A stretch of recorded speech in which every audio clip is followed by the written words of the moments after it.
Mammalian sex determination, it is called as XX female or XY male mechanism in humans and mammals. The genotype of the parents here, the male is XY and the female is XX. The male is heterogametic, that means it can produce both X and Y gamete, whereas female is homogametic as it can produce only one type of gamete, that is X gamete. And these are the offsprings. X sperm and X egg then forms a female, whereas Y and X forms male. There is a 50% chance of forming male or female in the offsprings. Now let us see how sex determination happens and what is the role of this Y chromosome in sex determination.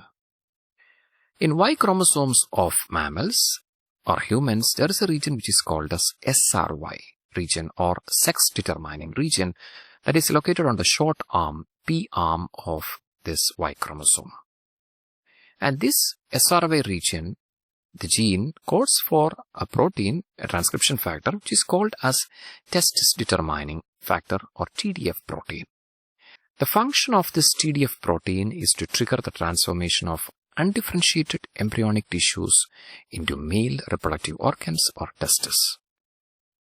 So, TDF promotes or induces testis formation in embryonic tissues that lead to maleness. So, this SRY gene acts as a master switch essential for male sex determination in mammals. A single Y chromosome is enough to produce maleness. Even several X chromosomes are present. If Y chromosome is present, then the offspring will be male because of this activation of this SRY gene.